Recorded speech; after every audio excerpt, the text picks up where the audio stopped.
na anakwa m ekwubi okwu n'isi fans and followers m ndị niile bụ ndị eji ele m n'iru akwụkwọ, ndị niile bụ ndị ele m na YouTube, ndị ele m na TikTok, ndị ele m na Facebook, ndị ele m na Instagram, ndị niile bụ ndị ekwetaghị enye eme ndị washa vidio yi na ndị akọmentị a sị ka m na-agba nzu n'ihu anyanwụ na agbara sị ka ha ọma mere we na taa bụ isi anya na ọ ga-awụgo ndị isi na ha na-eme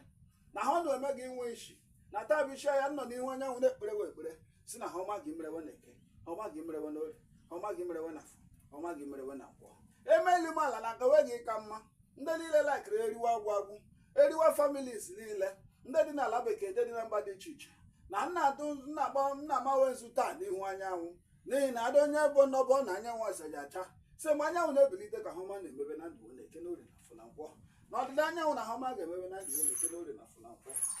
Na ya bụ ihe m kwuru na ya bụ ihe nkara taa bụ ụbọchị eke na-asị ụtọ ka ọ gasị adị na Chukwu n'aja ala ise.